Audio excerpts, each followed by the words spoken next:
Hey, Crystal Maiden here. So now we're going into Chun-Nan's first temple door.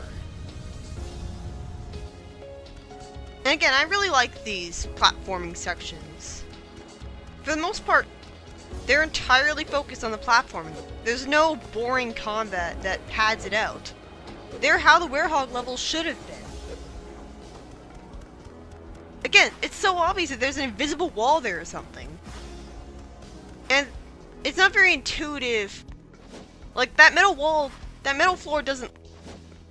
The metal door doesn't look at all like you can actually destroy it. You pretty much have to try it as a last resort. Because, like, it looks just like the metal crates, which you can't destroy. Like, just look at this. You have no problem at all jumping past this in Chun-Nan Night. I guess the conveyor belt is just moving too fast. I don't know. Either way, like, this just feels like it's arbitrarily forcing you to be as Sonic. And Sonic controls so sloppily in these narrow corridors, constantly bumping into walls and going past what he wants to. He's really not designed for these kinds of platforming levels. I don't know why they couldn't just have him control like he did in Sonic Adventure 2. Well, I guess then he wouldn't be fast when he's not boosting. Like, the whole problem with him is that he moves too far in any direction, just from a standstill.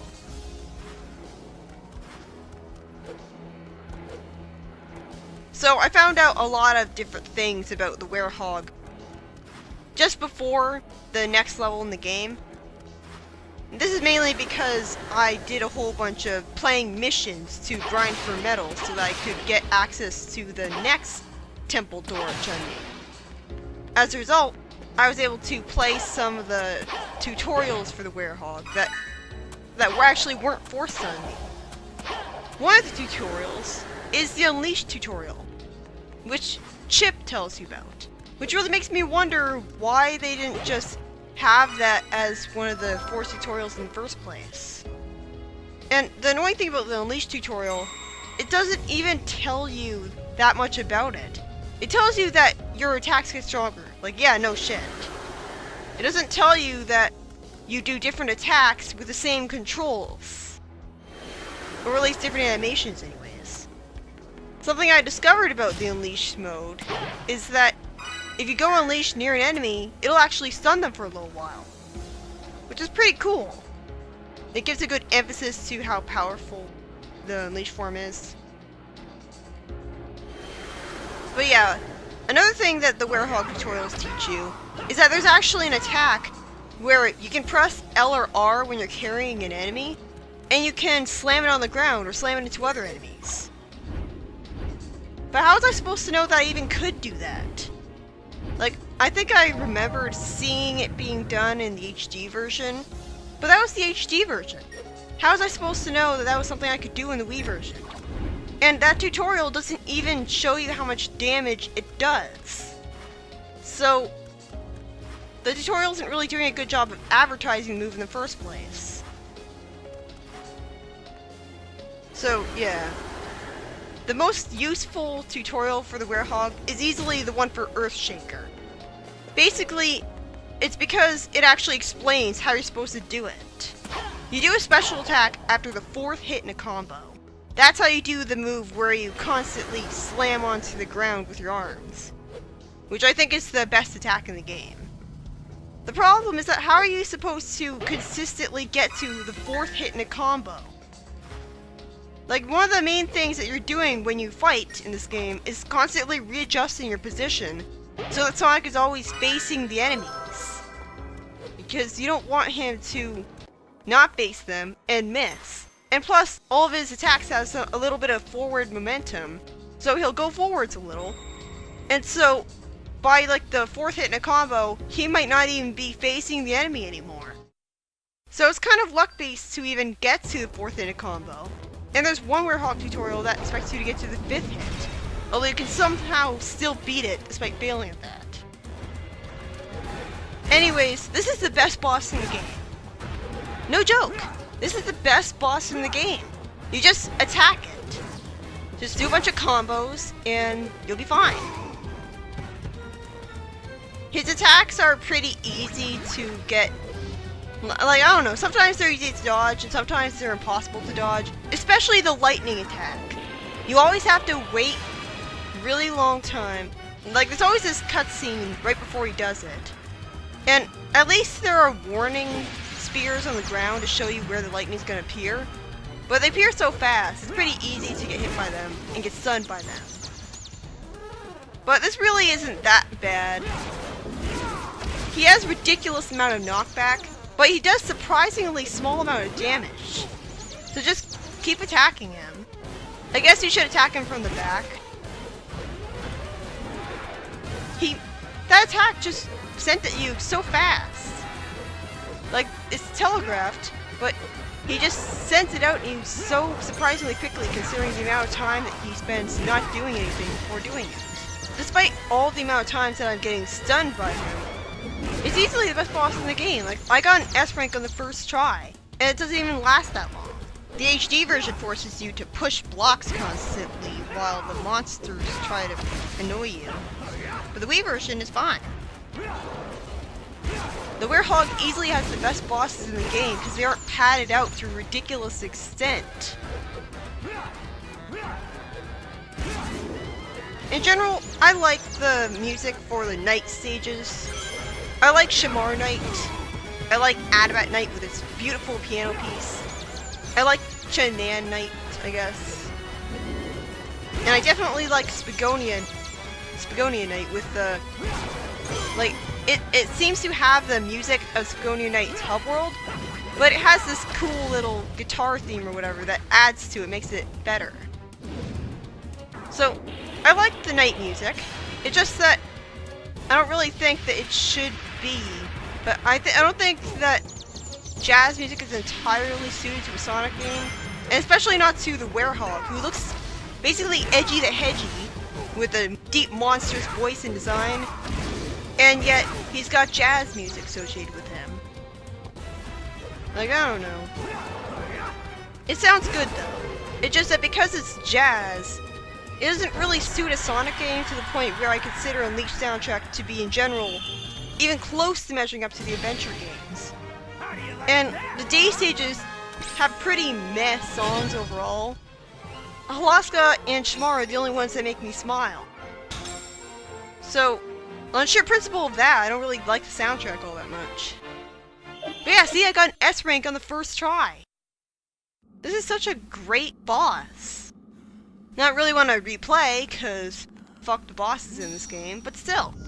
And here we get another time-wasting cutscene, where Chip uses his magical necklace to make it so that you can put the Chaos Emerald into the thing and re-energize it. Not sure why they can't just bring them back with their positive emotions. I mean, I guess the Chaos Emeralds are completely drained of their power, rather than just half drained. How did the people even know to build these temples in the first place? I don't know if I pointed it out earlier. Like, it's taking such a long time for me to record all the commentary for this, so I might say things I said earlier. I hate that pose. God, he looks so irritating when he's angry. He looks irritating in general, but especially when he looks angry. He really reminds me of Scrappy-Doo then. Why? What kind of sleep schedules do these guys have? Why are they awake during the night? It would be much more justified if you couldn't get to them because they were asleep, because, you know, it's night. Instead, they just waste their time. How are you supposed to know that you have to talk to them during the day? Why couldn't he just tell me this now? Please proceed to Adabat immediately, Sonic. That's one sentence. And you don't see him looking at a computer or anything to tediously find out, so he could have just told you that before. But yeah, now we can finally progress the plot in the day hub of Adabat, which is always the same thing as the night hub.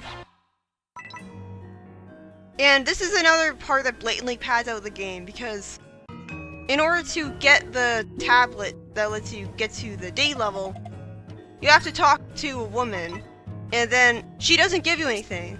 And then you have to talk to someone else, and only then can you talk to the woman to get the tablet.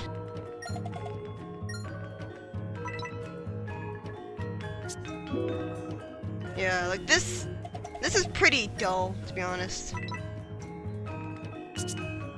Some minor nitpick I have is that when you're in the stage select and you're going through the missions that you're going around in, it's not like you can just keep on holding down on the control stick to continuously scroll through the mission list.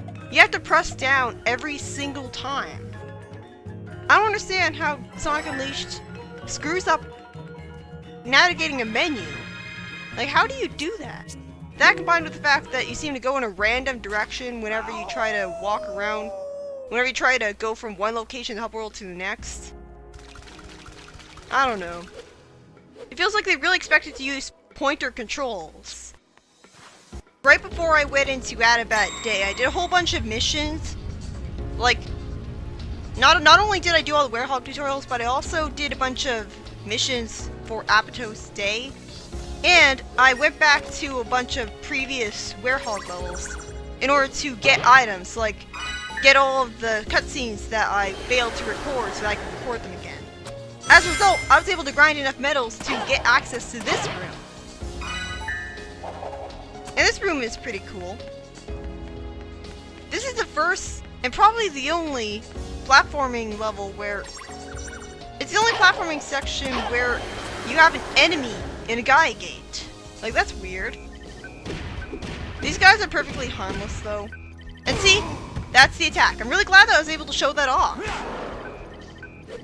Like, that's the attack where you press L while you're carrying an enemy. I'm never going to show that off again because it's very easy to forget you even have in the first place. This was a pretty cool and yet tense puzzle. This is the first and only time you'll ever have to dash jump towards a metal door and attack it in midair to break it.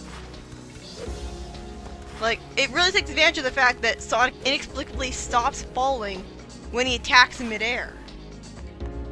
Fun fact, the HD version's manual incorrectly states that the LT and RT buttons are not used in the day stages, even though they're used to drift. The manual also insists that if Sonic doesn't reach the goal within 10 minutes, he'll lose a life, which was true in the classic Sonic games, but not here. Having the manuals of all things lie to you is unacceptable to me. I wonder if this information reflects an earlier version of Unleashed. Imagine Unleashed without the drift in it, and a time over system. So now we get the worst day stage in the game thus far. Where do I even begin? It's basically got, like, not only does it have this problem, where there's so much narrow stretches of land with bottomless pits on either side of it. It's not so bad now, but pretty soon you'll get to a part of it where I don't really like that pose. I wish you could just run along the surface of the water. It looks a lot cooler than having a stupid surfing animation. Wall running is pretty finicky. If you go too up, you'll fall and die, and if you go too down, you'll fall and die. And look at this! Look at this! You can't go too far to the right, and you can't go too far to the left. But it curves! Who thought that was a good idea? Just going straight can kill you. These things, aside from this part, those enemies just pad out the level. But I do like how one of them can get you up to a red ring. But yeah, I think this is the first time we've ever had enemies that were springs in a 3D Sonic game. Like, they remind me of Sonic Chaos, the motobugs that had springs on them. Only these ones, for the most part, they just pad out the level because you can't help but get launched by them. You don't want to. This is the first time that you've ever been expected to do a QTE off a cannon in 3D. So naturally I was taken by surprise and didn't do it in time. Vine swinging is so slow. I mean, it has much better controls than in Angel Island Zone. I hated the controls for vine swinging there because it wasn't controls at all. You just press A at the right time. It felt stiff, I don't know. With these, you just swing back and forth, and it's intuitive. But the fact that you swing so slowly, and it just traps you in one tiny place on the level for a larger period of time than you should. It feels like it pads out the level, and it really takes you out of it in a fast-paced gameplay. And again, you got the stupid animation again. Remember in Hydrocity Zone how cool it was just running along the water with your momentum alone? I think that looked a lot cooler than just surfing. Another problem I have with Adabat Day is that the walls can't easily be registered as walls sometimes.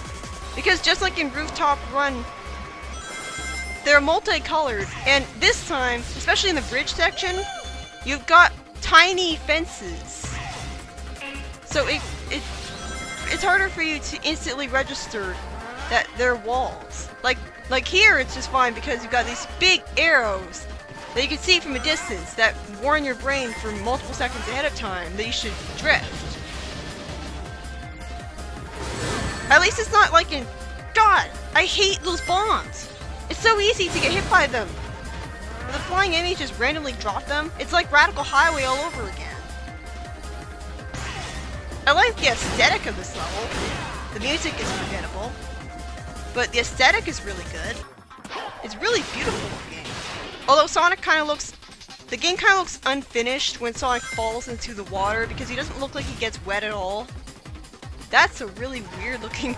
What kind of swamp is that? I mean, just look at the realistic human faces on those things. I never noticed that before. But yeah, at least this level isn't like Chun-Nan Day, where you constantly get stopped by knee-high walls that you can't see coming up because either they're higher elevation from you, and so you can't see them over the horizon in time, or there's crates or robots ahead of you that you block your way from seeing them.